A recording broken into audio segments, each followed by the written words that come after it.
सदिन Neesham युसन दोषन नकन सकन लुगन नासन Jason thus पदप्रतिसु भूल रहा था वहाँ पद्दन्नो मास सदिन निशन निशन युसन दोषन युसन दोषन यकन सकन शकन नकन प्रवृत्तिसु ये है कि नहीं वहाँ पे भूल रहा था आज ही वो उदाहरण के रूप में दिया था हाँ मैंने कहने उदाहरण ये दिए थे कि वो आदेश का उल्लेख है तो सूत्र है पद्दन्नो मास रन निशन युसन दोषन यकन शकन आसन प्रवृत्तिसु है कि नहीं मने ससादिषु विभक्तिषु परेषु एते आदेशा भवन्ति पद दत है कि नहीं निस नस नास रिन निस सन युसन दोषन यकन शकन उदन आसन एते आदेशाः ससादिषु विभक्तिषु भवन्ति ये सारे आदेश होते हैं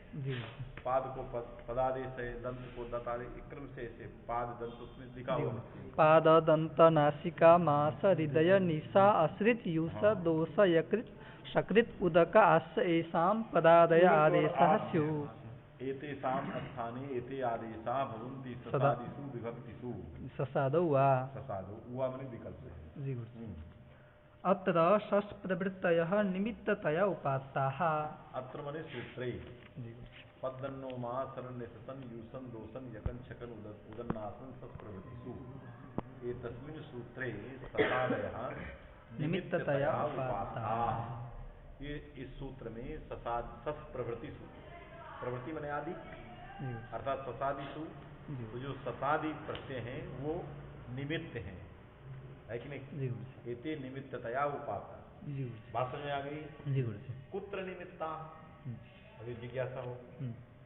एते यदि निमित्ततया उपात्ता क्यों लिख रहा है क्या लिखा है अत्र सस प्रवृत्तयः निमित्ततया उपात्ताः सस प्रवृत्तयः है कि नहीं माने विभक्तयः प्रत्ययाः निमित्ततया उपात्ता निमित्ततया उपात्ते जैसे इकोण चित्तेस्मिन् सूत्रे अचि इति निमित्ततया उपात्तम् कुत्र निमित्तम है कि नहीं ये अचि यण के प्रति निमित्त है बात में कि नहीं तो यण के प्रति निमित्त है ये अचि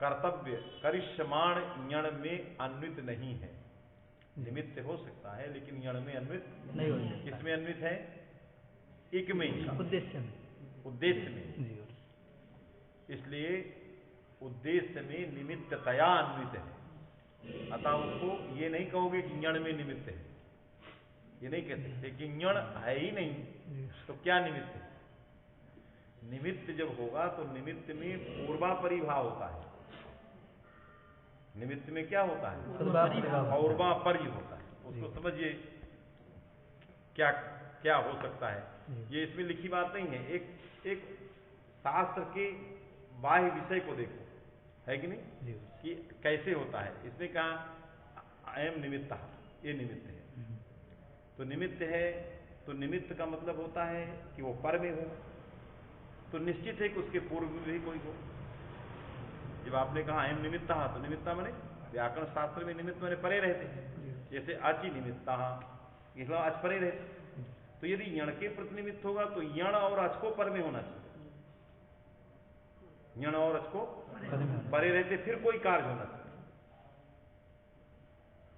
है कि नहीं तो यण उत्पत्तमान है अस्तेव नहीं है कि नहीं अभी है ही नहीं तो जो नहीं है उसके साथ पौर्वापर्य असंभव है अतः पौर्वापर्य असंभव होने से यह प्रवर्तक नहीं होगा इसकी निमित्तता कहीं किसी कार्य में प्रवृत्ति का नहीं होगी ये निमित्तता प्रवृत्ति का समझ आएगी नहीं तो निमित्तम यदा यह पदार्थ निमित्ता भवति तत्र द्वयोः त्रयाणां मध्ये पौर्वापर्य भावः कश्चित पूर्वा भवति कश्चित परा भवति है कि नहीं इसलिए सुधि और उपास्य में पौर्वापर्य हो गया ई और ऊ का यदि वो यण में अन्वित होता तो यण के साथ उसका पौर्वापर्य होना तभी तो निमित्त बनेगा समझ आए कि नहीं इसलिए वो यण में अन्वित नहीं है ये दृष्टा ये हमें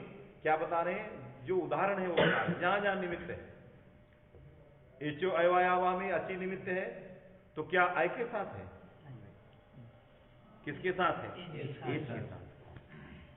एच के साथ ये निमित्त है, तभी ये पैदा होता है, तभी ये चीज आती है। इस प्रकार का जो निमित्त माने पौर्वापर्य भाव रहेगा तो ये चीज आएगी, अय आएगा, यण आएगा, ऐसा ऐसा देखा गया है कि नहीं? तो यहां तो कुछ ऐसा है ही नहीं। यदि ये निमित्त है तो नास्ति किमपि पूर्वम, ये तो पद दत्त ये सब तो आदेश है, भविष्यवाण है, इसमें तो निमित्त होता ही नहीं है वो। जैसे इसने कहा ना कि निमित्त है, कहां है, तो कहा यण के प्रति। अरे यण के प्रति निमित्त कैसे हो सकता है? यदि यण के साथ रहे तो यण करने की जरूरत क्या है? तो पौर्वापर्य बन ही गया, उसके ई भी रह गया और यण भी हो गया, माने सुधी या उ। अब निमित्त हो सकता है कि इसका या और उ का इकार रहेगी, बात समझे कि नहीं? इसलिए ये हमेशा अस्थानी में निमित्त होते हैं। अस्थानी के साथ इनका जब पौर्वापर्य होता है या निमित्ततया इनका पौर्वापर्य होता है, तब किसी न किसी चीज को कोई न कोई अपूर्व चीज पैदा होती है कि नहीं?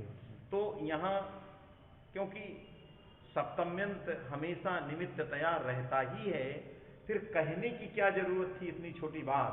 अत्र निमित्ततया उपासना।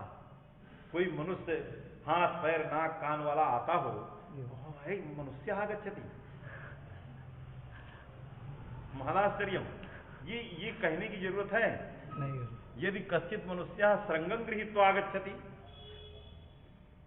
सींग लगा के आता हो, तब कह सकते हैं ना कीदृशः अर्ध पशु आगच्छति, माने कुछ उसमें सामान्य चीजों की अपेक्षा कुछ अंतर और वैलक्षण होना। भाई ये शास्त्र कहता है। जैसे भगवान यदि दो हाथ दो पैर के आगे होते, कोई वैलक्षण नहीं, कोई स्तुति नहीं करता। यदि दो हाथ दो पैर के आगे कोई स्तुति करता, जब कुछ अलग आए जो दुनिया में अप्रसिद्ध थी, कुछ अलग आए तो कहा तमद्भुतम बालक मम्बुली, अद्भुत। अरे ऐसा तो कभी देखी नहीं, तमद्भुतम महाराश्चर्यम अद्भुतम, ये बड़ा अद्भुत है। क्यों? जो सामान्य जन है उससे भिन्न है। इसके दो हाथ दो पैर होना चाहिए, तो चार चार हाथ है, दांत 32 पूरे, बाल एकदम फिट है कि नहीं? तो नायम बाला प्रौढ़, ये तो पूरा प्रौढ़ आ गया।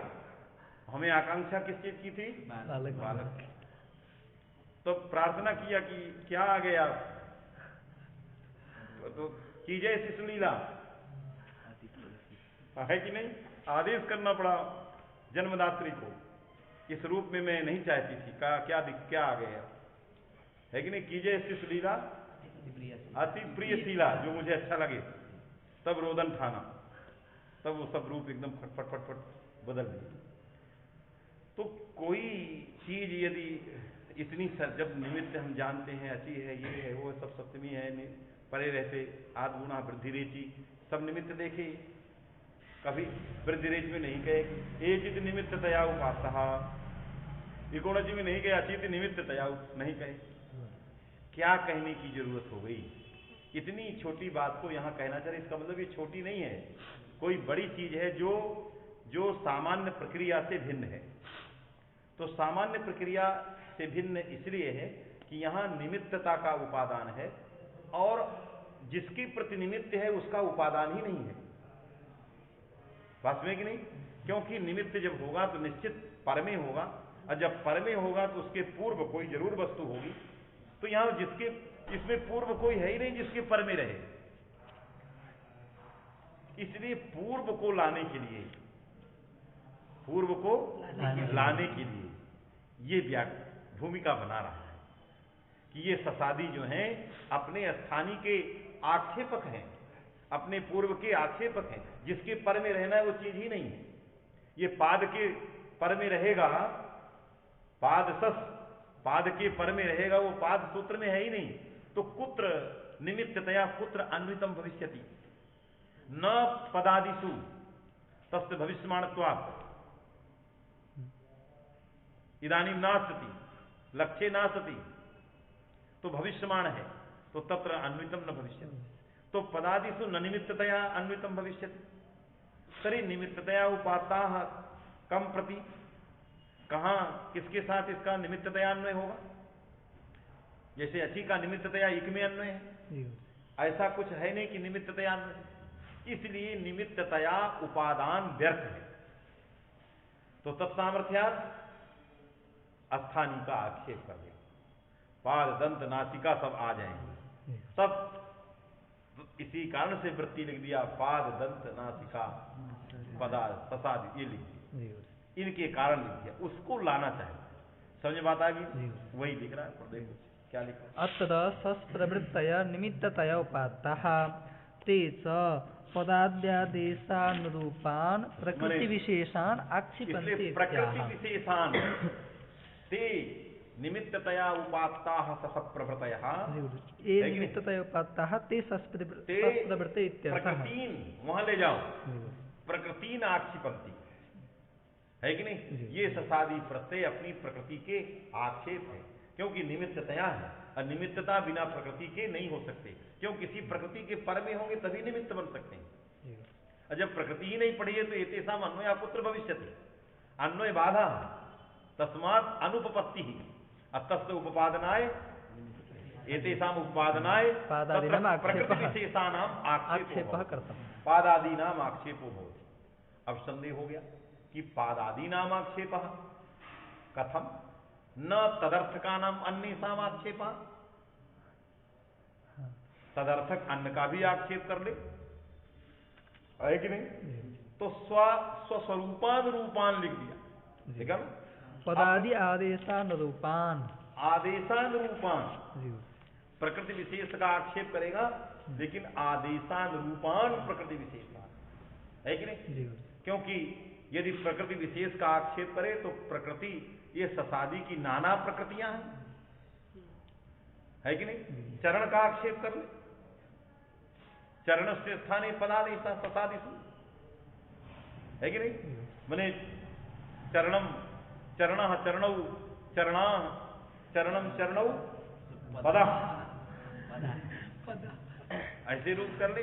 जब प्रकृति विशेष का आक्षेप करना है तो जो है चरण आगे, तो चरण के रूप सबसे बदल जाए, बात में कि नहीं? इसलिए स्व आदेशानुरूपान, पदादि आदेशानुरूपान, अर्थात यह निमित्ततया उपात्य आदेशानुरूप प्रकृति को लाएंगे। इसके अनुरूप तो सभी प्रकृतियां हैं, चरण भी है, पाद भी है, अन्य भी है, लेकिन आदेशानुरूप प्रकृति को खोजेगा ये, तभी ये चरितार्थ हो सकता है। तो आदेशानुरूप प्रकृति को खोजेगा तो कैसे समझेगा कि इसके अनुरूप यही है, पद के अनुरूप पाद है, चरण नहीं है, कैसे समझेगा? यदि अर्थ से समझने लग जाए तो पद का अर्थ यदि पाद है तो पद का अर्थ चरण भी है, बात में कि नहीं? यदि ऐसे सोचे कि मैं आदेशानुरूप प्रकृति अर्थ को लेके आदेशानुरूपत्व करूं, स्वसमानार्थ बोधकत्व, स्वबोध्यार्थ बोधकत्व, स्वम पदिति तद्बोध्य यह अर्थः तद्बोधकत्व यथा पादे तथा चरणे, बात में कि नहीं?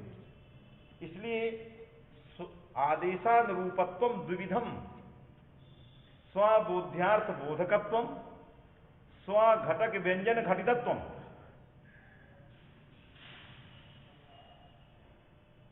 चरण हट जाए, स्वम पदिति तद घटक व्यंजन पद तद घटितत्व पाद निलय,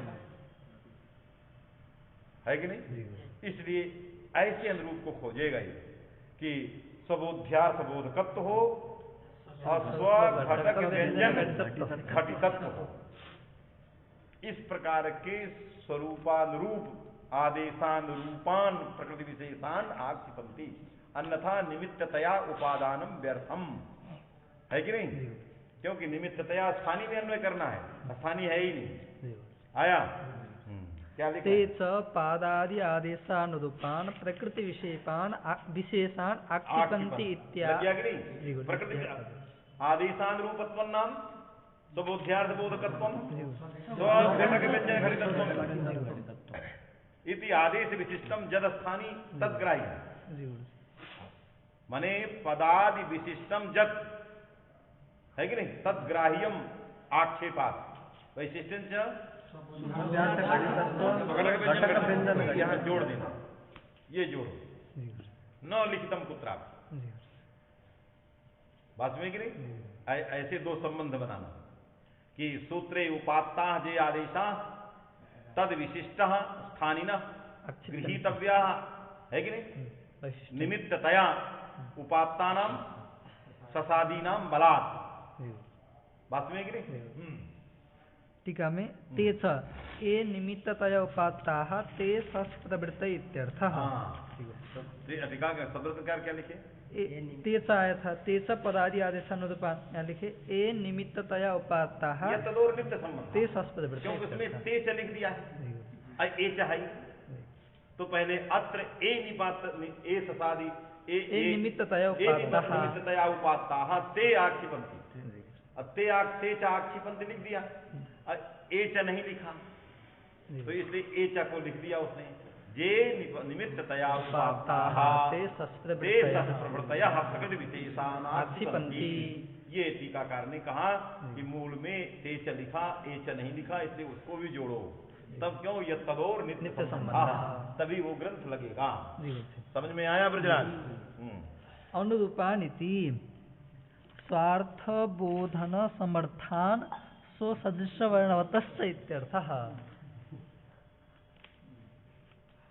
अब लग गया हो, उसको इस रूप में कहिए, इसने अपने ढंग से कहा है, इसने क्या क्या क्या स्वार्थ बोधन समर्थान स्वसदृश वर्णवतश्च, स्वार्थ बोधन समर्थान प्रकृतिन अस्वसदृश अर्थवतः, स्वसदृश वर्णवतश्च है कि नहीं, माने स्वसदृश अर्थवतः है, स्वसदृश वर्ण अर्थवतः, अर्थवान वर्ण हो उसमें स्वसदृश है कि नहीं, और स्वार्थ बोधन में समर्थ हो, आदेशार्थ बोधन में समर्थ हो, और आदेश में रहने वाले जो वर्ण तद सदृश अर्थवत्ता हो उसमें, अर्थात वर्ण अनुपूर्वी अर्थवत्ता, ऐसी अनुपूर्वी हो उसमें, है कि नहीं, उसको इस रूप में कहिए।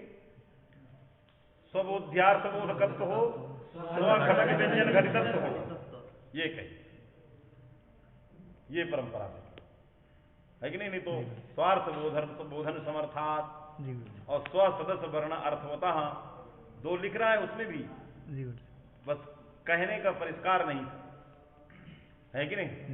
इससे यदि वो कहता पदादि विशिष्टान प्रकृति विशेषान, यदि कहता आदेश विशिष्टान प्रकृति विशेषान आक्षिपन्ति ते च वैशिष्ट्यं च स्वार्थ स्वाबोध्यार्थ बोधकत्व स्वघटक व्यंजन घटितत्व, यदि इस तरह लिखता तो दूसरी स्थिति बन जाती है कि नहीं, वो उस तरह लिखता, बात वही। वस्तुतः वा शोकस्य इतिवत्, वा शोकस्य वा शोकस्य इतिवत् व्यवस्था भारती के वा शोक से रोगे सूत्र है, वा शोक से रोगे हृदशोकः हृदरोगः हार्द्यम हृदशोकः हृदशोकः, वहां बनता ना वा शोक से रोगे, माने शोक से रोग के रहने पर हृदय को हृदयादेश विकल्प से होता है। हृदरोग है ना कि आया है पंचाध्याय के अंत में, फलश्रुति में आया है कि ये 5 अध्याय पढ़ने से क्या होगा, का हृदरोग नहीं होगा, माने हार्ट में कोई बीमारी नहीं आएगी, है कि नहीं। हृदय रोग का मतलब अटैक नहीं पड़ेगा, आया श्लोक ऐसा, हृदरोग शब्द दिया है, उसका अर्थ करते हैं भवरोग की निवृत्ति, कहते होंगे वो, लेकिन हार्ट रुकेगा तभी भाव रुक जाएगा। जब अटैक ही हो जाएगा तो भाव न भाव है न तुम हो, तो उससे पार करने की जरूरत कहाँ, वो सब गलत फलश्रुति कर, पहले जो दिखाई दे रहा वो दे, है कि नहीं। माने इसके पढ़ने से क्या होगा, पहले हार्ट मजबूत हो गया, अब भजन करोगे तो निकल जाओ, अब हार्टे कमजोर है तो न भजने कहीं पाए, बीचे में चले गए, इसलिए हृदय रोग उसका अर्थ यही लगाया जो मैंने बता दिया। मैंने वर्तमान संदर्भे हृदय संबंधिना लौकिका अलौकिका जो रोग हैं, आभ्यंतरीय बाह्य है कि नहीं, जो रोग। तो आभ्यंतरीय मनमत संबंधी रोगा, मनमत संबंधी रोगा आभ्यंतरीय, और बाह्य अटैक संबंधी ना, बाह्य उनसे निवृत्ति हो गई तो वो भी बचा, ये भी बचा, दोनों बच गए, दोनों ले गए। क्योंकि मनमथ संबंधी रोग, क्यों यतः मनमथस्य चर्चा इतः पृष्ठे वर्तते, है कि नहीं।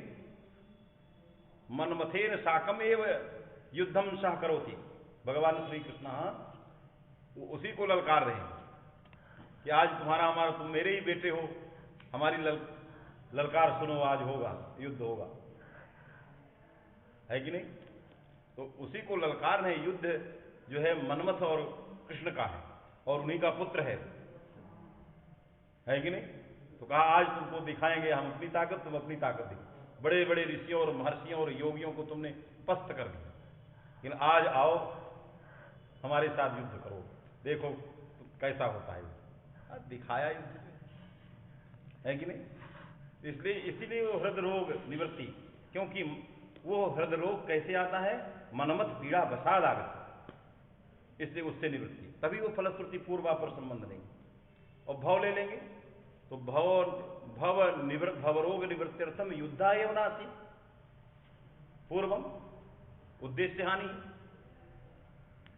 भवरोग के लिए वो युद्ध नहीं, वो युद्ध किसके लिए था, मनमत पर विजय पाने, तो इसलिए वो उसी रोग को हटाना। पूरा पर प्रसंग देखेंगे चले। अब यही तो भाव है बोलने का, कथा इसे न चलती है, नए नए ऐसे भाव आ गए, बोलते रहो, उसमें कोई जरूरी नहीं, आप जितने भाव आए भगवान के पास बोलते रहो। वस्तुतः वा शोकस्य इति वद, वा शोकस्य रोगेषु हृदरोगः हृक्षोकः, और से में बनेगा सौहार्द्यम सौहृदयम, ये दो बन जाए, है कि नहीं। शय प्रत्यय जहां, तो हृदय को हृदय आदेश विकल्प से होता है, हृदय शोका भी बने, हृदय रोगा भी। तो वहां पर क्या लिख रहे हैं, वस्तुतस्तु शोकस्य इति वद व्यवस्थार्थम एव इति बुद्धि, व्यवस्थार्थम कहा, वो सूत्र व्यवस्था के लिए था। हृदय को हृदय आदेश विकल्प से करने वाला वो सूत्र क्या था, व्यवस्था, व्यवस्था के लिए। क्या व्यवस्था करता, प्रयोग व्यवस्था के लिए। शोकादिषु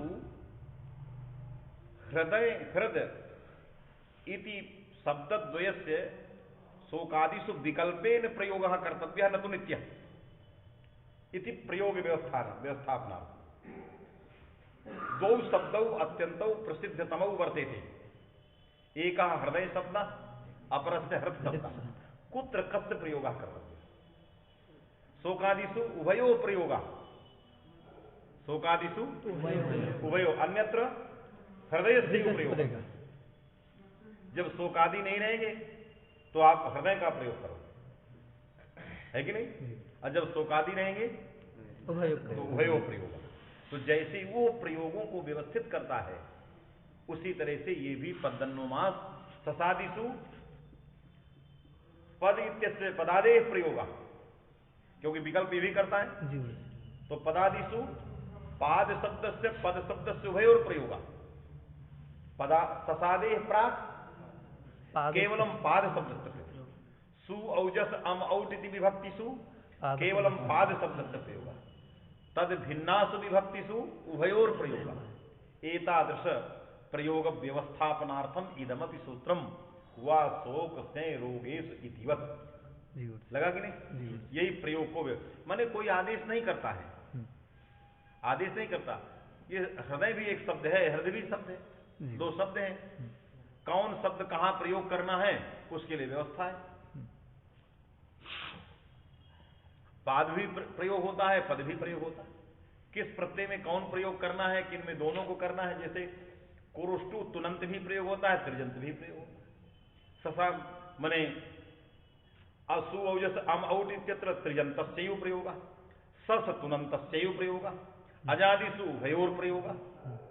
करते हो ना, क्रोष्टा क्रोष्टारो क्रोष्टारम क्रोष्टारम त्रिजंतस्यैव प्रयोग, सस तुनन्तस्यैव प्रयोग ओष्टून अजादिषु विभाषा तृतीय अजादिषु उभयोर दो शब्द हैं, ये व्यवस्था है। कोई आदेश कुछ नहीं है, न कोई तृतीयोद्भाव करता न कुछ करता है कि नहीं। दो शब्द समानार्थक सर्गालवाचिनो क्रोष्ट्री क्रोष्टू कस्य शब्द से कुत्र प्रयोग तो पंच विभक्तिषु उभयोर एकस्य तृजन्तस्य सस विभक्तिषु तुनन्तस्य एतदन्य विभक्तिषु उभयोर प्रयोगः, ये प्रयोग व्यवस्था। उसी तरह ये भी प्रयोग व्यवस्था। समझ में बात आ रही है? मूल में गुरुजी यद्यपि शीर्षः छन्दसि इत्यतः अत्र छन्दसि इति अनुवर्तते। यद्यपि इसके पहले का अष्टाध्यायी में सूत्र है, कौन सूत्र है? शीर्षः छन्दसि। शीर्षः छन्दसि पद्दन्नो मास निशन सूत्र के पहले शीर्षः छन्दसि नाम का सूत्र पहले है। तो यद्यपि इससे छन्दस की अनुवृत्ति आती है तो ससादिषु छन्दसि एते आदेशाः एतेषां स्थाने भविष्यन्ति ससादिषु छन्दसि छंद में न तो लोके तरी कथम लोके प्रयोग पादा पादौ पादा पादम पादौ पदा, तो प्रयोग होना चाहिए पादा पादौ पादा पादम पादौ पादा पादेन, है कि नहीं? ये तो ये पदा पदा ये सारे प्रयोग छंद में होना चाहिए, क्योंकि छंद की अनुवृत्ति जा रही है। यद्यपि शीर्षः छन्दसि इत्यतः अत्र छन्दसि इति अनुवर्तते तथापि भाषायाम् अपि क्वचित् भवति। तथापि भाषायाम् अपि क्वचित् माने लोक व्यवहार व्यवहारीय शब्दे लोक व्यवहारे भी क्वचित भवति, कहीं कहीं लोक व्यवहार में भी होता है पादकों पदादि आदेश हो जाते हैं। सही कि नहीं? समझ में? मासस् छन्दसि इति वार्तिके छंदो ग्रहणात् ज्ञापकात् इति वक्ष्यते। मासस् छन्दसि वार्तिक है, मास को मास आदेश होता है छंद में। तो जब छंद चल ही रहा था शीर्षक छन्दसि तो मासस् छन्दस में छंद रखने की क्या है? जब आपको सारे आदेश स्वयं छंद में करना है, छंदस शीर्ष को शीर्षण आदेश होता है छंदस, वहीं से छंदस चल रहा है, बीच में पद्दन्नो मास मासस् छन्दसि वार्तिक। तो जब छंदसी का प्रकरण ही है तो मासस् छन्दसि वार्तिके छंदसि ग्रहणम व्यर्थम किमर्थम व्यर्थी भू ज्ञापित क्वचित लोकेपि क्वचित लोके। तो जहां ये पदादि आदेश लोकेपि वेदेपि और जो मासस् छंदस शीर्षक छंदस केवल छंदस्य हो, क्योंकि वहां छंद रखा गया। तो जिन जिन सूत्रों में छंद पढ़ा गया वो तत्छंदस्य, ये सूत्र में नहीं रखा गया तो इसमें लोके छंदसि ग्रहण सामर्थ्य, उत्तर वार्तिक में छंदसि ग्रहण सामर्थ्य लगा कि नहीं? तथापि भाषायाम् अपि क्वचित् भवति मासस् छन्दसि इति वार्तिके छन्दो ग्रहणात् ज्ञापकात् इति वक्ष्यते। से अनुवर्तते इति यद्यपि जी गुरुजी अस्य अनुवर्तते आया था मूल में। यद्यपि शीर्षः छन्दसि इत्यतः अत्र छन्दसि इति अनुवर्तते, इसमें लिखा है अस्य इति प्रांच इति शेषः। माने अनुवर्तते इति प्रांचः अस्य अनुवृत्ति कथनस्य, है कि नहीं? जी ये किनका है अनुवृत्ति कथन? प्राचीन कहते हैं ऐसा कि ऐसा प्राचीन जो दीक्षित जी के पहले वाले आचार्य थे वो कह रहे हैं, ऐसा कह रहे हैं। वस्तुतः ये छंदस की अनुवृत्ति आती नहीं है, स्वरितत्वाभावात्, इसमें स्वरित नहीं इसलिए नहीं आती है, अतः दोनों प्रयोग होगा। जी फिर क्वचित् भवति मासस् छन्दसि इति वार्तिके छन्दो ग्रहणात् ज्ञापकात् इति वक्ष्यते। यहाँ ज्ञापकात् इति तन्निवृत्तेः इति भावः। तन्निवृत्तिः है कि नहीं? अनुवृत्ति निवृत्ति। हाँ, मने पद्दन्नो मास इत्यस्मिन् सूत्रे छन्दसि इति पदस्य निवृत्तिः ज्ञाप्यते। जी अरे मासस् छन्दस में छन्दस ग्रहण ज्ञापकात् किं ज्ञाप्यते? निवृत्ति छन्दो ग्रहण निवृत्ति। इस सूत्रे छन्दसि जो अनुवृत्ति थी उसकी निवृत्ति ज्ञाप्यते, लगा कि नहीं? तन्निवृत्ते इति भावः अतएव भाष्ये तद अनुवृत्तिर्नोक्ता। इसलिए भाष्यकार ने पद्दन्नो मास में अनुवृत्ति नहीं, क्योंकि निवृत्ति ज्ञापित है, जानते हैं कि इसमें जरूरत नहीं, इसीलिए नहीं उसमें अनुवृत्ति की। मूल में प्रामादिकम इति है, इसमें सिद्धांत में आया था यत्तु आसन शब्दस्य आसन आदेश इति काशिकायाम् उक्तम तत् प्रामादिकम। अच्छा, क्या कहा? यत्तु जी गुरुजी अच्छा, यत्तु आसन शब्दस्य आसन आदेश इति काशिकायाम् कहा कि आसन माने आसन शब्द से स्थाने आसन आदेश अलंत आदेश और आसन अकारांत जिसका जिसमें बैठा जाता है, आसते यत्रिति आसन, ऐसे अकारांत आसन की जगह आसन आदेश होता है, ऐसा काशिकाकार ने कहा। किंतु पद्दन्नोमा सूत्र जो है आस्य की जगह आसनादेश, अंतिम में उसमें आस्य है, पाद दंत नासिका है कि नहीं, और दोष यकृत सकृत उदक आस्य, तो आस्य इत्यस्य स्थाने आसनादेशः इति दीक्षिता, आसन इत्यस्य स्थाने आसन्नादेशः इति काशिकाकारः, और उसमें काशिकाकार से मतम प्रामादिकम ब्रह्मवसाद इदम मतमान, आसन की जगह आसन नहीं होता, आस्य की जगह ही आसन होता है। इसलिए दीक्षित जी ने कहा कि काशिकाकार का मत प्रमादिक है, प्रामादिक है, ठीक नहीं है। ब्रह्म में ऐसा कहें, क्या कहना चाहिए जो हम कह रहे हैं, क्या लिख रहे हैं? प्रामादिकमिति तथा ही आसनो वृकस्य वतिकाम अभिके इति मंत्रे मुखादित्यर्थः औचित्यात्। क्या लिखा फिर सुनो? तथा ही आसनो वृकस्य वृकस्य वर्तिकाम अभिके, तो आसनो ये ना आसनो क्या है? आसनो वृकस्य वर्तिकाम अभिके, आसनों का अर्थ किया आसना माने मुखात है कि नहीं? यदि आसन के स्थान में होता तो मुखात अर्थ कैसे होता? इसलिए प्रमाण माने मंत्र में, वेद मंत्र में आसनों वृकस्य वर्तिकाम अभिके, ये जो अर्थ किया इस मंत्र किया, इसमें आसनों का अर्थ है मुखात। अतः इस वेद भाष्य की व्याख्या के अनुसार स्पष्ट हुआ कि आस्य की जगह आसन होता है, आसन की जगह आसन नहीं होता। अन्यथा मुखादित्यर्थान स्यात् आसनादित्यर्थस्यात्, इसका अर्थ क्या होता? आसनाद है कि नहीं, माने बैठने के कारण या स्थिति क्रिया के अधिकरण के कारण, बात में कि नहीं, ऐसा जी इति मंत्रे मुखाद इत्यर्थः औचित्यात्। मुखाद ये अर्थ उचित है जी, तो आपके मत में सारा औचित्य ही समाप्त हो जाएगा। वृकस्य चिदवतिकामन्तरा स्यात् इति मंत्रांतर संवादात्। और इस मंत्रांतर के साथ जो संवाद है, प्रसंग है, वो प्रसंग मुखाद से ही लगता है। इसके औचित्य का कारण है संवाद। यदि आस्यात् आसन मुखाद अर्थ नहीं होता तो मंत्रांतरेण साकम विसंवाद है कि नहीं, विपरीत संवाद हो जाता है कि नहीं। इससे मुखाद को लेकर के उत्तर मंत्र जो है, उत्तर के मंत्र का अर्थ लगता है, इससे उत्तर वाक्य के साथ संवाद हो जाए, माने विपरीत संवाद न हो, विरुद्ध संवाद न हो, इसके लिए यही उचित है। वो औचित्य का हेतु दिया, वहां कोई शब्द नहीं आया। यतः संवादः अतः एतत् औचित्यम, क्योंकि उसके साथ ऐसा संवाद है, इसलिए इसका औचित्य यही है। समझ आएगी? एवं अव्यजुह्वान आसनी आसन्यम प्राणम ऊचुः इत्यादौ अपि। यहाँ पर भी वही जने आसनी मुखे है कि नहीं, आसन्यम मुखे भवम, आसन्यम प्राणम ऊचुः है कि नहीं, मुखे भवम प्राणम, ये अर्थ सब जगह किए गए। आसन्यम में आसन आदेश हो गया, अब फिर यत् प्रत्यय हुआ आसने भवम आदेश के बाद आसन्यम, तो आसन्यम माने मुखे भवम, इस अर्थ में सारे शब्द के प्रयोग किए गए। आसन की जगह आसन आदेश कहीं नहीं किया गया, अतः वो उचित नहीं है, प्रामादिक। जी गुरु जी। व्याख्यातम च तथैव वेद भाष्येषु, और वेद भाष्यों में जो वेद के मंत्र हैं उनके वेद भाष्यों में इसी रूप में व्याख्या की गई कि आसन की जगह ही आसन आदेश होता है, आसन की जगह आसन आदेश नहीं होता है। अतएव हरदत्तेनापि काशिकायाः प्रामादिकत्वम् आविष्कृतम् इति ध्येयम्। क्योंकि हरदत्त स्वयं काशिका के व्याख्याकार हैं और स्वयं ने काशिका के मूल को प्रामादिकत्व आविष्कृत किया, खोल दिया कि काशिकाकार यहाँ गलत बोल रहे हैं, तो स्वयं उसके व्याख्याकार ने भी स्वयं अपने उपजीव्य मूलकार को भी प्रामादिक कह दिया। तो हमारी क्या कथा, हम तो कहेंगे, है कि नहीं। इति ध्येयम्, अल्लोपनः है इति ध्येयम्, इसके बाद अल्लोपनः है। सूत्र पूरा हो गया 15 मास। चलिए अब कौन सूत्र आया, बोलिए। अल्लोपनः, अल्लोपनः किस में लगता है? युष्णः, इसी के बाद ही है जी गुरु जी। सिद्धांत कौमुदी में क्या दिया है? इसके बाद अल्लोपनः अंगावयवो असर्वनामस्थान इत्यादि स्वादिपदो युन् तस्याकारस्य लोपः स्यात्।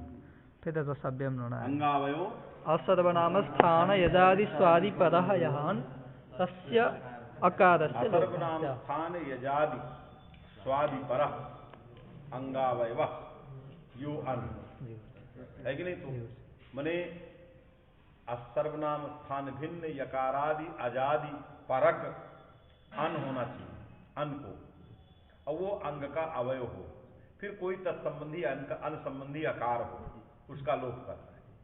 जैसे यूसन है, यहाँ यकारादि अजादि असर्वनाम स्थान पर में कौन है? सस। तत्परक माने तदव्यवहित पूर्वत्व विशिष्ट कौन हो गया? यूसन का अन। अब तत्संबंधी कौन हो गया? आकार, उसका लोप हो गया, यूषणा बन गई। तो ये जो वृत्ति है, ये वृत्ति बता रही है कि जो सर्वनाम स्थान भिन्न यजादि स्वादि प्रत्यय हैं, उनका अव्यवहित पूर्वत्व संबंध से अन में ही अन्वय है, अंग में अन्वय नहीं है। अंग का अन्वय कहाँ है? अवयवावयी भाव संबंध से अन में है। तो अन में दो विशेष, ये वृत्ति अन में दो प्रकार के विशेषणों की चर्चा कर रही है। अव्यवहित पूर्वत्व संबंध से यति को भी जा रहा है, माने सर्वनाम स्थान भिन्न जो यति है वो भी अन में जा रहा है, और अंग भी अन में जा रहा है। द्वयम विशेषति, माने दोनों ये विशेषण जा रहे हैं अन में, और अन किसमें? दोनों विशेषणों के साथ ये अन किसमें जा रहा है? आ में जा रहा है कि नहीं? तो अव्यवहित पूर्वत्व संबंध से यची गया, अवयवावयी भाव संबंध से अंग गया, और फिर अवयवावयी भाव संबंध से आकार में गया अन, है कि नहीं? तो यकारादि अजादि प्रत्याव्युत पूर्वत्व विशिष्ट जो अंगावयो अन, और तत्संबंधी बने तद अवयव यह आकार, तस्य आकारस्य लोपः। इस प्रकार की वृत्ति, इस प्रकार का सूत्रार्थ भट्टोजी दीक्षित को अभिप्रेत है, बात में कि नहीं, जो सिद्धांत कौमुदी में लिखा। अब यहाँ क्या लिखा? अल्लोपो नः अत्र प्रांसः। इस सिद्धांत कौमुदी के मूलोक्त अर्थ को प्रमाणित करने के लिए प्राचीनों का खंडन करें, क्योंकि जब तक अपने से पूर्वाचार्यों का निराकरण करेंगे नहीं, तब तक वो सिद्धांत खड़ा नहीं हो सकता। इसलिए प्राचीनों ने जो जो अर्थ किया उनको क्रमशः अत्र प्रांतः क्या? अन्नन्तस्य भस्यांगस्य अकारस्य लोपः स्यादिति। इन्होंने प्राचीनों ने ये अर्थ किया। प्राचीनों ने अल्लोपोना में अंग का अधिकार आता है, दीक्षित जी भी अंग का अधिकार मानते हैं, आ सप्तम परिसमाप्ति के अंतर्गत है, अंगाधिकारी सूत्र है, अंगस्थ का अधिकार आता है, 7वें अध्याय के अंतर्गत है कि नहीं? तो अंग के अधिकार में दीक्षित जी भी माने, तभी तो अंगावयवन किए। ये भी अंग के अधिकार में अंग का अधिकार ले जाते हैं। जब अंग का अधिकार ले जाते हैं तो अंग को ये विशेष बना देते हैं और अन को विशेषण बना देते हैं, और अर्थ करते हैं अनंत जो अंग, ये अर्थ।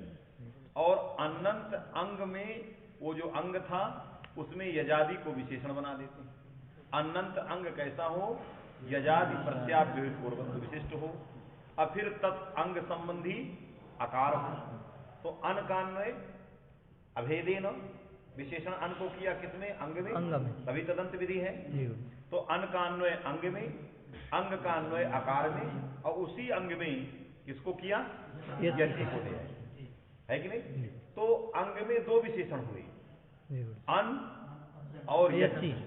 दीक्षित के मत में अन में दो विशेषण हुए, अंग और यति। ये अंतर है, एक अंग में विशेषण बना रहा है और एक अन में विशेषण बना रहा है। यदि प्राचीनों से पूछा जाए कि आपने अंग में दो विशेषण दिया, अन को दिया और यति को दिया, क्यों दिया? तो कहेगा ना कि पदांगाधिकारी तत्तदंत, पदांगाधिकारी ये अंग का अधिकार है तो अंग ही तो विशेष रहे, क्योंकि पदांगाधिकारी जो पद और अंग के अधिकार में आते हैं वहां अंग क्या होता है? विशेष होता, उसमें कोई विशेषण होता है। इन्होंने इस परिभाषा का दीक्षित जी ने सम्मान नहीं किया और इन्होंने अंग को अन में ले गए, जबकि अंग को क्या होना चाहिए परिभाषा के बल पर? विशेष होना चाहिए। यदि वो विशेष नहीं रहेगा तो कैसे तदंत विधि होगी? पदांगाधिकारी तत्तदंतस्थ माने पद और अंग के अधिकार में विशेषण तदंत का बोधक होता है। तो पद और अंग के अधिकार में विशेषण तदंत का बोधक तभी होगा जब अंग विशेष रहेगा, तो उसके विशेष में ही परिभाषा का तात्पर्य। परिभाषा कोई तदंत विधि नहीं करती, परिभाषा ये बताती है कि ऐसा उपाय करें जिससे तदंत विधि हो जाए। जैसे जरा शब्दांतम जदंगम, अंग के अधिकार में था तो अंग विशेष हो गया और जराया विशेषण हो गया। उसी तरह यहां भी अंग का अधिकार है तो अनंतम जदंगम। यह तो प्राचीनों ने इस प्रकार की युक्ति उनके अंदर है है कि नहीं? ये उनके अंदर जुक्ति है, जुक्ति है तो अर्थ कर दिया। अनंतम जदंगम, अतदव्यवहित पूर्वत्व विशिष्ट जो अंग, अतदुत्तर माने तदवयव जो आकार, उसका लोप होता है। ये थी प्रांच, ये प्रांच की इन्होंने अर्थ किया। लग गया कि नहीं अर्थ? अत्र प्रांतः अनन्तस्य भस्य अंगस्य अकारस्य लोपस्यादिति। तथा सति तक्षणा इत्यादौ तकाराकारस्यापि लोपः स्यात्। इसलिए प्राचीनों के मत में ये दोष है, हमारे मत में नहीं है। इनके मत में तक्षणा, तक्षण शब्द है कि नहीं? तक्षण, तो तक्षण शब्द से टा विभक्ति ले आए, तक्षण टा बन गया। अब तक्षण टा में यदि प्राचीनों के मतानुसार चला जाए तो अनंत अंग तक्षण है कि नहीं? और तद अवयव आकार, जैसे तक्षण में छा का आकार वैसे ता का भी आकार, अंगावयव आकार तो दोनों है। अनंत अंग के दोनों अवयव हैं। और आजादी यची विशेषण कहा? अंग में, तो अंग यची से अव्यवहित है ही है। यची मने टा, तद अव्यवहित पूर्वत्व विशिष्ट अंग हो गया तक्षण, वो ना अनंत है, उसके अवयव दोनों आकार हैं। यथा छन का छ का आकार है वैसे ता का भी। मेरे मत में ये दोष नहीं रहे। मैं अर्थ क्या करता हूं कि अंगावयवन होना चाहिए और अन को यची से अव्यवहित होना चाहिए। तो अंगावयवन अंग कौन हो गया? तक्षण। तदवयवन हो गया क्षण का अन, और वो अन अति से अव्यवहित है, तो उसी के आकार का लोप होता है, तकार के आकार का लोप नहीं है। क्योंकि हमें अन का अवयव आकार चाहिए, है कि नहीं? और अन अंग का अवयव चाहिए। समझ बात आई? इसलिए हमारे मत में वो दोष नहीं है। यदि हम अनंत अंगावयव आकार लेते हैं तो अनंत अंग तक्षण, तदवयव आकार दोनों, और अन जो है इसी से अव्यवहित है, अंग जो है इसी से अव्यवहित है, आया कि नहीं? इसलिए इनके मत में यथा छा के आकार का लोप होगा वैसे तकार के आकार का भी लोप होने लगेगा। आया कि नहीं? तथा सति तक्षणा इत्यादौ तकाराकारस्यापि लोपः स्यात्। तकाराकारस्यापि लोपः स्यात्। भस्य अंगस्य अनः आकारस्य इति तु इति व्याख्याने तु क्या? भस्य अंगस्य अनः आकारस्य, भस्य अंगस्य अनः आकारस्य, हाँ, मैं दूसरा व्याख्या इति व्याख्याने तु अनसा मनसा इत्यादि दोषः। उसने कहा भस्य का भी अधिकार, तो भस्य का अधिकार है, तो अर्थ किया भस्य अंगस्य अनः अकारस्य भा संज्ञक अंगावयो अन, आया कि नहीं? भा संज्ञक अंगावयो, इन्होंने कहा भस्य अंगस्य अनः आकारस्य आगे इति व्याख्याने तु अनसा मनसा इत्यादि स्यात्। भा संज्ञक, अब यची से कोई मतलब नहीं, प्रत्यय यहाँ इस अर्थ में अव्यवहित पूर्वत्व संबंध से यची को हटाया, बस इतने रखा अंग कैसा होना चाहिए, भा संज्ञक होना चाहिए और उसका अवयव अन होना चाहिए, है कि नहीं? तो भा संज्ञक अंग हो उसका अवयवन हो, तक्षणा का दोष वारण हो। भा संज्ञक अंग कौन हो गया? तक्षण। तद अवयव अन क्षण, उसके आकार का लोप होगा, तकार के आकार का नहीं। इस अर्थ में दोष वारण हो। क्यों? भस्य को ले गया, यची से अव्यवहित से उसका कोई लेना देना अभी नहीं रहा, है कि नहीं? अब यहाँ पर अनस क्या दोष? क्या अनः अनसा मनसा, अनसा मनसा, अनसा अनस शब्द तृतीया विभक्ति में अनसा, अनसता, है कि नहीं? अब अर्थ किया भा संज्ञक जो अंग, तो भा संज्ञक अंग अनस, तदवयो अन, अनस में आ, उसका लोप हो जाए, है कि नहीं? तो अनस के आकार का लोप। भा संज्ञक जो अंग मनस, तदवयो अन नस, उसके आकार का लोप। यदि ऐसा अर्थ करते हो भा संज्ञक अंगावयो अन, ऐसा अर्थ करते तो अनसा मनसा, अनंत भा संज्ञक अंग तो तक्षणा, तो दोनों अर्थ ठीक नहीं है। हाँ, दोनों अर्थ में दोष देते। भस्य अंगस्य अनाकारस्य इति व्याख्याने तु अनसा मनसा इत्यादि स्यात्। तंत्रावदित्यादिना कहा, प्राचीनों ने कहा कि हम अल्लोपोना के अन में आवृत्ति करेंगे, अन की आवृत्ति करेंगे अथवा तंत्र करें, है कि नहीं? तंत्रावृत्ति, तंत्र करें या आवृत्ति। आवृत्ति किया अनः अनः, एक अनः को अंग में ले गए और दूसरे अन में अंग को अन्वय कर दिया, तो अनंत जो भासंज्ञक अंग तदवयवन, अनसा मनसा अनंत भासंज्ञक अंग नहीं है। अनसा मनसा तो शांत है, अनंत है ही नहीं, है वारण हो गया। अब जब अर्थ कर दिया, अन की आवृत्ति किया, तो एक अंग को कहाँ विशेषण किया? अंग में। अब उस अंग को कहाँ ले गए? दूसरे वाले अंग में। अनंत जो भासंज्ञक माने भस्य अनंतस्य अंगस्य तद अवयवस्य अनः अकार भासंज्ञक जो अनंत अंग, तो दक्षिणा में भी कोई दोष नहीं, अनसा मनसा में भी कोई दोष नहीं है कि नहीं? अनंत भासंज्ञक अंग मनस और अनस नहीं है, ये शांत है, इससे वारण हो गए, तो आवृत्ति से वारण कर ये अर्थ करेंगे, दोनों अर्थ कर देंगे। तंत्रावृत्त्यादिना अनन्तस्य भस्य अनहकारस्य इति व्याख्यानेपि अनस्तक्षणा इत्यादो अतिव्याप्ति एव। अनस्तक्षण शब्द है, अनस का तक्षण के साथ समास करते है कि नहीं? तो अनस्तक्षण शब्द है, एक शब्द बन गया अनस्तक्षण, समझे कि नहीं? तो जब अनस्तक्षण बन गया अटा विभक्ति आ अनस्तक्षण। अब आपने कहा अनंत भासंज्ञक अंग हो गया अनस्तक्षण, तद अवयव दो अन हो गए, अनस वाला अन और तक्षण वाला दोनों आकार का लोप हो जाए, अन के अवयव आकार। तो अनस तक्षण में अनस अन के आकार का भी लोप होगा, तक्षण में छा के आकार का लोप होगा, तो अनस तक्षणा नहीं बनेगा। आवृत्ति करने के बाद ये दोष है कि नहीं? में यदि दीक्षित जी से पूछा जाए तो नहीं लोप होगा किसका? अनस तक्षण में अन का। क्यों? यकारादि यजादि से अव्यवहित नहीं है, अन में अन्वय उसका कि यजादि प्रत्याभ्युत पूर्वत्व विशिष्ट अन तक्षण का अन आ जाएगा, तो अनस तक्षण में तक्षण वाला है, वही उससे अव्यवहित पूर्व है। और अंग के अवयव तो दोनों हैं, पहला भी अन दूसरा अन, लेकिन जो वो अन को आजादी से पूर्व होना चाहिए, बस बात है कि नहीं? इसलिए उनकी मत में बात हो जाती है।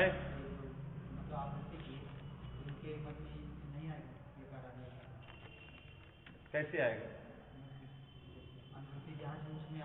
उनकी मत में कैसे आया? कैसे आ गया? अरे उनकी मत में सिद्धांत कुंडी पढ़ते चले आ रहे, उसमें आया कैसे? क्यों आएगा? ये चिमम किस अध्याय का है?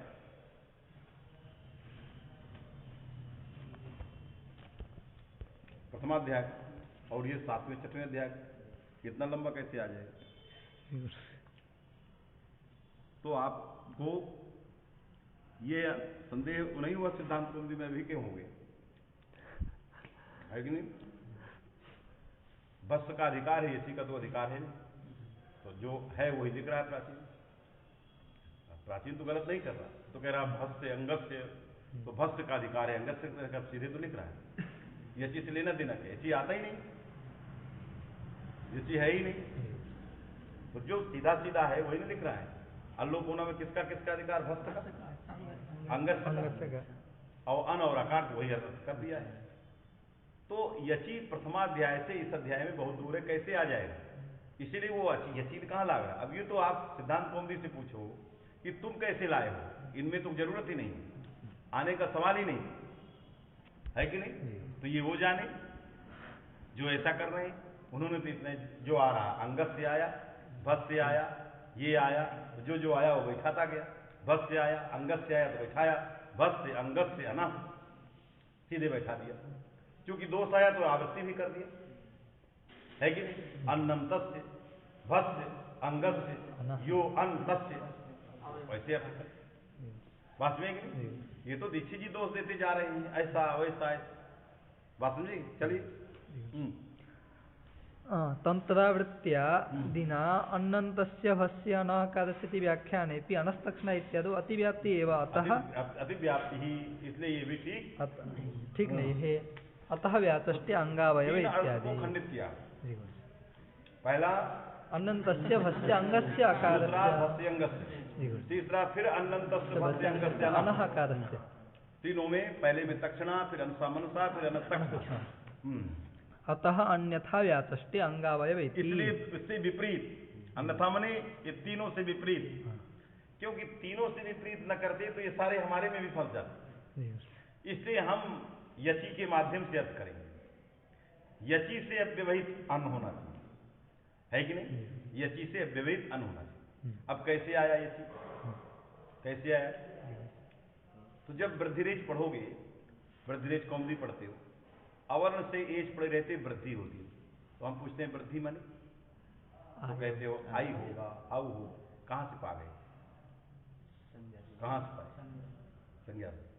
तो जब कहेंगे ये भा संज्ञक होता है तो यची कहाँ से पाओगे? पूछेंगे भा माने यची भाम है कि नहीं? लाने की जरूरत नहीं है। नहीं क्या वृद्धि आदेश को ले जाते हो वृद्धिरेच में? प्रथमाध्याय छठवें अध्याय ले जाते हो? नहीं इतने बताया जाता वृद्धि माने यदि कारकाल पक्ष वाले रहोगे तो ये ले आओ, यथोद्देश पक्ष वाले रहोगे वही पा जाओ। हमने पूछा भा माने तो आपने कहा भा माने यची। अरे यची ही तो भा है, यची भम, तो भा माने यची, यची आ गई। जैसे वृद्धि माने आदैच, आदैच है कि नहीं? उसी तरह भा माने यची। तो दीक्षित जी कहाँ गलत है? भा भा संज्ञा है। भा को जिस अर्थ में यथोद्देश पक्षवादी को जिस अर्थ में अर्थक गृहीत है वो अर्थ आ गया है। जब आ गया तो उसने अर्थ जोड़ दिया। बात में कि नहीं? कोई क्षति।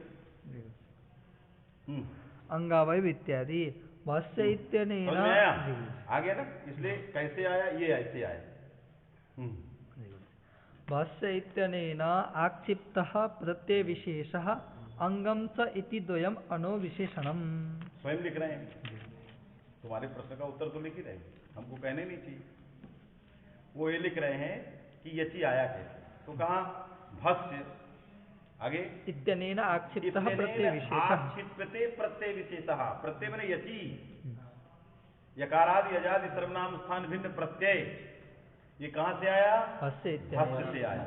पूछा जाएगा किन्न किन्नाम भत्वम, तो आ जाएगा यची।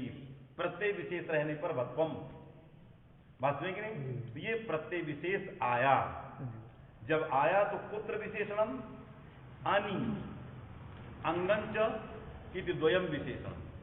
अंग भी विशेषण हुआ अन्न में, और भत्वेन आक्षिप्त जो प्रत्यय विशेष था वो भी उसी में गया। अंग किसमें गया? अन्न में। तो अंगावयो अन्न और यकारादि अजादि विशिष्ट अन्न है कि नहीं? इसलिए वो वृत्ति लिखता है सर्वनाम स्थान भिन्न यकार अजादि स्वादि परोयोन। तो ये परोयोन भस्त के कारण आया है, वहां भस्त नहीं लिखता है। भा से जो प्रत्यय गृहीत है, भापद की जिस प्रत्यय में शक्ति गृहीत है वही उपस्थित हो रहा है कि नहीं? इससे यकार आदि अजादि प्रत्याभ्युत पूर्वत्व विशिष्ट जो अंगावयो अन्न सब वारण हो गए, कहीं कोई दोष नहीं रहा। आया भस्य इत्यनेन आक्षिप्तः प्रत्यय विशेषः आक्षिप्तः प्रत्यय विशेषः अंगंच इति द्वयम् अनो विशेषणम्। विशेषणम पुत्र अनः अनः विशेषणम, अन की विशेषण है। आया अंतु तकारस्य, और अन किसका विशेषण है? अकारस्य, अन्न अवयव अकारस्य। अतः नोक्त दोष इति भावः। नोक्त दोषः अंतक्षणा अंशा मनसा अनस्त न पुत्रापि दोषः। इसलिए इन्होंने लिखा हमारे मत में कहीं कोई दोष नहीं है। संज्ञा संप्रसारणम। और ये बात कहा कि जो मैं कह रहा हूँ दीक्षित ने कहा, भाष्यकार ने कहा, ये भत्वेन प्रत्यय विशेषः आक्षिप्यते है कि नहीं? आक्षिप्तस्य प्रत्यय विशेषस्य अनि इत्यत्र विशेषणम अधिकृतस्य अंगस्य अनि इत्यत्र विशेषणम सर्वं भाष्ये आगतम।